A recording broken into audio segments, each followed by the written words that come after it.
हरिओम सभी भैया बहनों को। आज हम दशम के पाठ 1.1 चंद्रग्रहण से लौटती बैर के बारे में बताएंगे, जिसके कवि केदारनाथ अग्रवाल जी हैं। देख आया चंद्रग्रहण, देखता हूँ दृश्य अब मैं। यहाँ पर कवि जी चंद्रग्रहण एक स्थान है, वहाँ पर गए हैं और वहाँ जाने के बाद जो दृश्य देखते हैं उसका वर्णन करते हैं। खेत है, वहाँ के दृश्य का अत्यंत मनोहारी दृश्य का वर्णन करते हैं, जहाँ पर चना और अलसी का पौधा खिला हुआ है ना। आगे देखते हैं। देख आया चंद्रग्रहण, देखता हूँ दृश्य अब मैं। कवि कहता है कि मैं जिस जगह गया हूँ वहाँ पर चंद्रग्रहण एक स्थान है, देखता हूँ दृश्य अब मैं देखता हूँ ऐसा दृश्य कि मेर पर, आप लोग ने देखा होगा कि खेत में किनारे किनारे एक मेर बनी रहती है, तो मेर पर बस इस खेत के बैठा अकेला, वो कवि खेत की मेर के पास अकेला बैठा रहता है। एक बित्ते के बराबर, एक बित्ता मतलब इतना, एक बित्ते के बराबर यह हरा ठिगना चना, वहां देखता है उस खेत में कि एक बित्ते के बराबर छोटा सा चना का पेड़ उगा हुआ है। बांधे मुरैठा शीश पर, मुरैठा मतलब पगड़ी है ना, छोटे गुलाबी फूल का। चने के पेड़ में जो फूल खिलते हैं वो गुलाबी रंग के होते हैं, तो फूल की उपमा एक मुरैठे से की गई है, फूल की उपमा एक मुरैठे से की गई है, एक पगड़ी से की गई है। तो कह रहा है कि मैं देखता हूँ चने के पेड़ को, तो ऐसा लग रहा है कि वो मुरैठा मतलब गुलाबी रंग का एक पगड़ी बांधा हुआ है। छोटे गुलाबी फूल का सच का खड़ा है, मतलब पगड़ी बांधे हुए वो खड़ा है।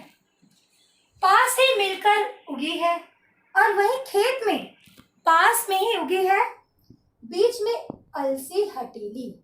अलसी हटेली क्यों कहा? क्योंकि अलसी का जो पेड़ होता है दुबला पतला होता है, कमजोर होता है बोलना चाहिए। देह की पतली, कमर की है लचीली। देह की पतली क्योंकि अलसी का पेड़ दुबला पतला होता है, हिलता डुलता रहता है, उसलिए उसकी उपमा की गई है कमर जैसी लचीली। नीले फूल को सिर पर चढ़ाकर कह रही है, मतलब जो अलसी का पौधा होता है उसमें नीले रंग का फूल खिला हुआ होता है। सिर पर चढ़ाकर कह रही है, मतलब उसके सिर पे नीले रंग का फूल जो खिला और चढ़ाकर कह रही है, जो छुए यह, जो कोई ये मुझे छुएगा दूंगे हृदय का दान। कह रहे हैं कि जो कोई भी मुझे इसको छुएगा, अलसी के पेड़ को, तो मैं उसको हृदय का दान दूंगी। इस तरह से कवि ने इस कविता का वर्णन किया है। जहाँ आगे की कविता देखते हैं। और सरसों की ना पूछो, हो गई सबसे सयानी, हाथ पीले कर लिए हैं, ब्याह मंडप में है पधारी। फाग गाता मास फागुन आ गया है आज जैसे, देखता हूँ मैं स्वयंवर हो रहा है, प्रकृति का अनुराग अचल हिल रहा है। हम विजन में दूर व्यापारिक नगर से प्रेम की प्रिय भूमि उपजाऊ अधिक है। यहाँ पर ये पूरी कविता का वृत्तांत ये है कि पूरे इस वक्त फागुन मास का महीना और खेतों में सरसों के पौधे उगे हुए हैं और चारों तरफ पीले रंग का फैला हुआ है पौधा, उसके जो फूल जो खिले हैं पीले रंग के। तो ऐसी कल्पना की जा रही है जैसे लग रहा है कि प्रकृति स्वयं अपना स्वयंवर रचाने के लिए आतुर हो। तो आगे देखते हैं। आज सरसों की ना पूछो, हो गई हो सबसे सयानी। यहाँ पर कवि कह रहे हैं कि सरसों की तो बात ही मत पूछो, सबसे सयानी मतलब बड़ी हो गई है, सबसे सयानी। हाथ पीले कर लिए हो, हाथ पीले कर लिए कहने का मतलब जब खेतों में कवि देखते हैं कि पीले रंग का फूल खिला हुआ है, तो कल्पना करें जैसे लग रहा है कि ये बड़ी हो गई है और अपने हाथ को पीले रंग से रंग लिया है, जैसे स्वयंवर के लिए तैयार हो गई हो। ब्याह मंडप में पधारी हो, फाग गाता मास फागुन। ऐसा लग रहा है जैसे तैयार होकर ब्याह मंडप में स्वयंवर के लिए तैयार हो गई हो, शादी के लिए तैयार हो गई हो। फाग गाता है मास फागुन का वो समय फाग का है, फागुन महीने का है, जो फाग गीत गाते हैं उस समय का है। आज जैसे देखता हूँ मैं स्वयंवर हो रहा है। कवि कल्पना करें, ऐसा लग रहा है इस सारे दृश्य को देखने से ऐसा लग रहा है कि ये प्रकृति अपना स्वयंवर रचा रही है। चारों तरफ पीली पीली हरियाली है, ऐसे लग रहा है पीला वस्त्र धारण की हुई है, पीले रंग से अपने हाथ को रंगी हुई है। ऐसा अपना प्रकृति अपना स्वयंवर रचाने के लिए खड़ी हो। प्रकृति के अनुराग अचल हिल रहा है। ऐसा लग रहा है सारा वातावरण पीले रंग का आंचल हिलाते हुए फैला हुआ है और स्वयं स्वयंवर के लिए तैयार हो, पीले रंग में अपने हाथ रंगे हुए और स्वयंवर के लिए तैयार है।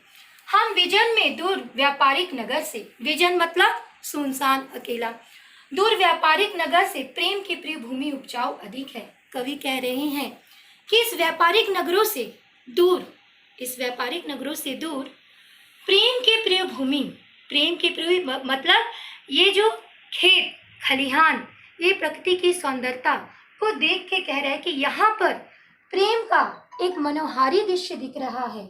उस शहरी नगर से, भीड़ भाड़ से दूर सौंदर्य का, प्रेम का अनुराग फैलाए हुए ये प्रकृति यही अत्यंत मनोहारी लग रही है। प्रेम की प्रिय भूमि उपजाऊ अधिक है, मतलब उस शहर की जिंदगी से ज्यादा अच्छी इस गांव की प्रकृति की सौंदर्यता है, प्रकृति की मनोहारी दृश्य, इसमें ही अपने उनको सुकून मिलता है इस प्रकृति का दृश्य देखकर, और इस तरह से वो कल्पना कर रही हैं। आगे देखते हैं। अब यहाँ पर गांव की प्रकृति सौंदर्य का वर्णन है। और पैरों के तले है पोखर, उठ रही है इसमें लहरियां, नील तल में जो उगी है घास भूरी, वो ले रही है वहीं पर लहरियां। एक चांदी का बड़ा सा गोल खंबा आग की है चमकाता, है कई पत्थर किनारे पी रहे चुपचाप पानी।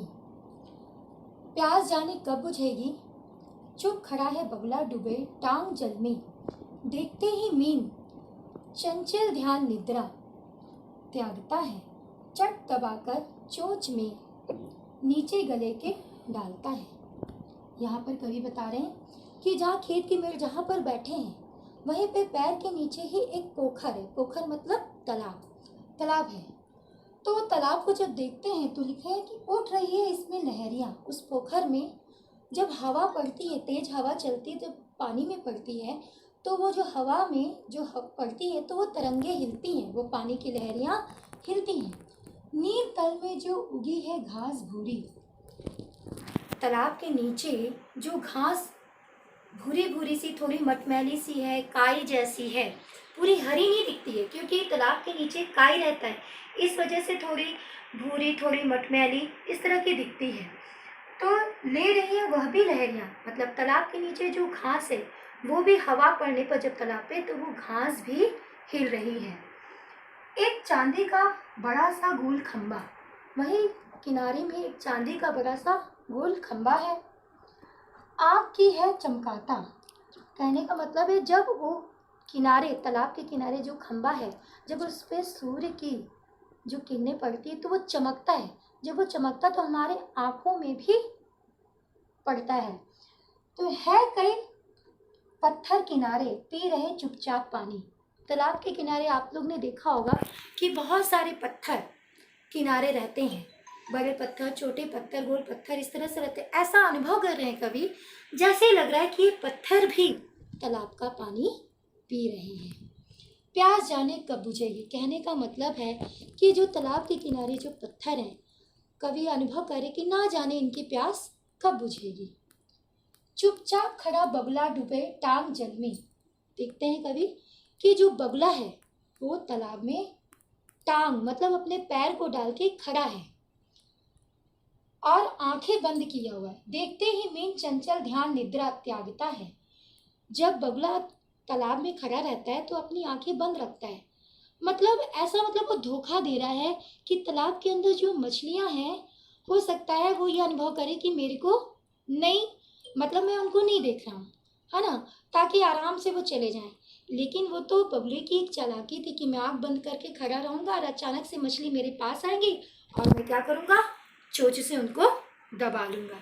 तो इस तरह से देखते ही मीन चंचल ध्यान निद्रा, जैसे ही बगुला देखता है कि उसके पास मछली आ जाती है, मीन मतलब मछली आ जाती है, तुरंत अपनी आंखें खोल देता है, मतलब वो निद्रा से उठ जाता है और चट से मतलब अचानक से अपने मुंह में दबा लेता है, अपने मुंह में चोंच के माध्यम से दबा लेता है और निगल जाता है। अगली कविता देखते हैं हम। यहाँ पर जो आकाश में पक्षी उड़ रहे हैं उनके बारे में वर्णन किया गया है। किस तरह से, एक काले माथे वाली चतुर चिड़िया, खेत पंखों के झपाटे भार फौरन, टूट पड़ती है भरे जल के हृदय पर।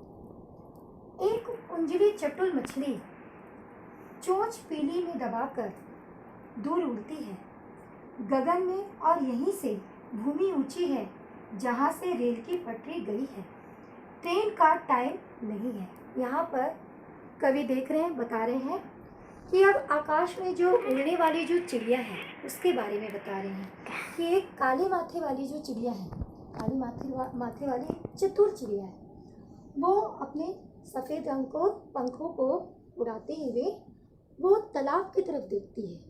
तालाब की तरफ क्यों देखती है?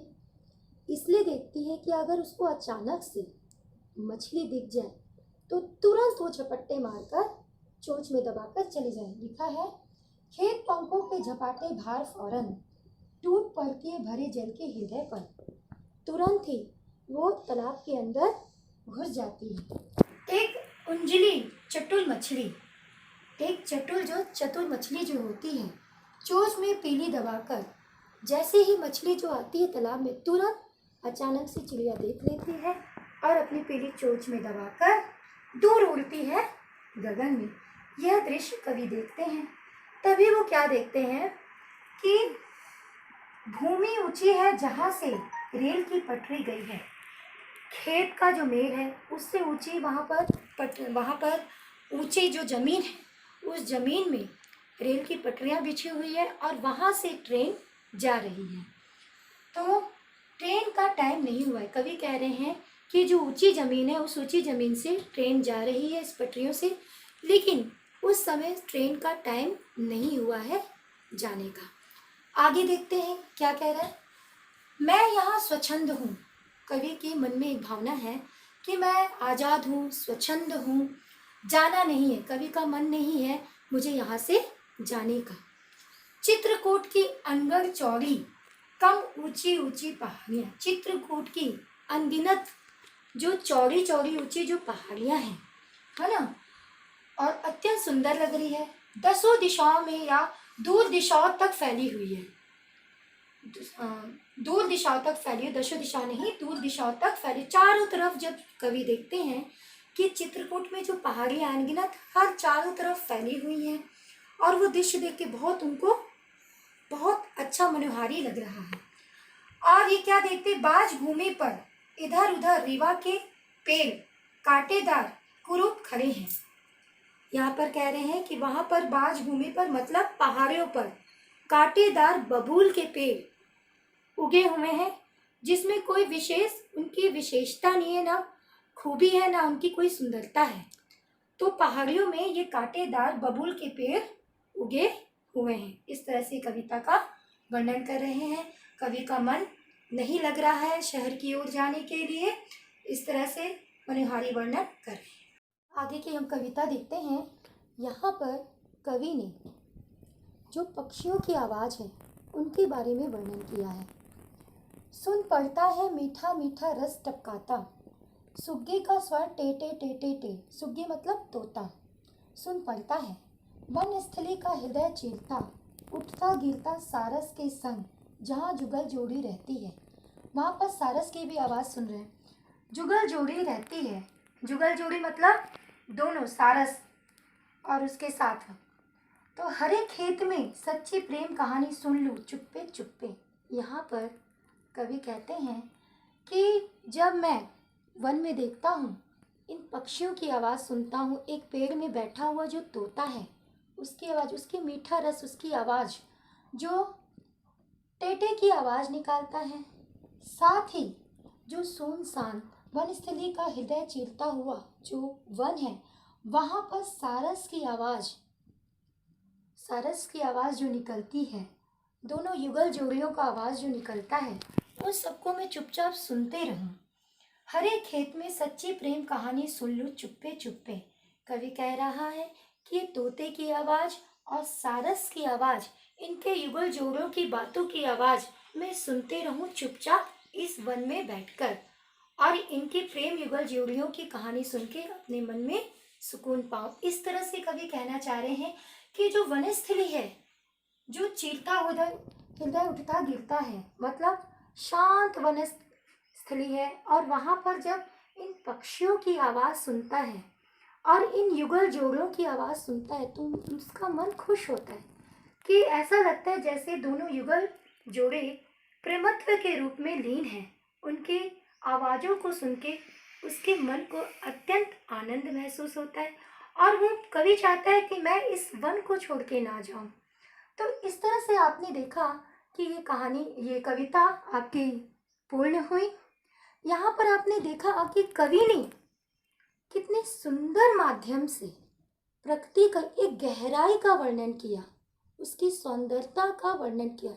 उनकी कविता में एक जीवंतता थी कि उन्हें एक छोटे छोटे रूप को किस तरह से एक गहराइयों में लेकर एक वर्णन किया, और सबको इस तरह से प्रकृति आपने देखा, पक्षी बगुला देखा, आपने तालाब देखा, है ना, तो पक्षियों की आवाज देखी, इन सब का वर्णन, खेत का, सरसों अलसी, इन सभी को एक माध्यम बनाकर प्रकृति को कितने सुंदर से वर्णन किया।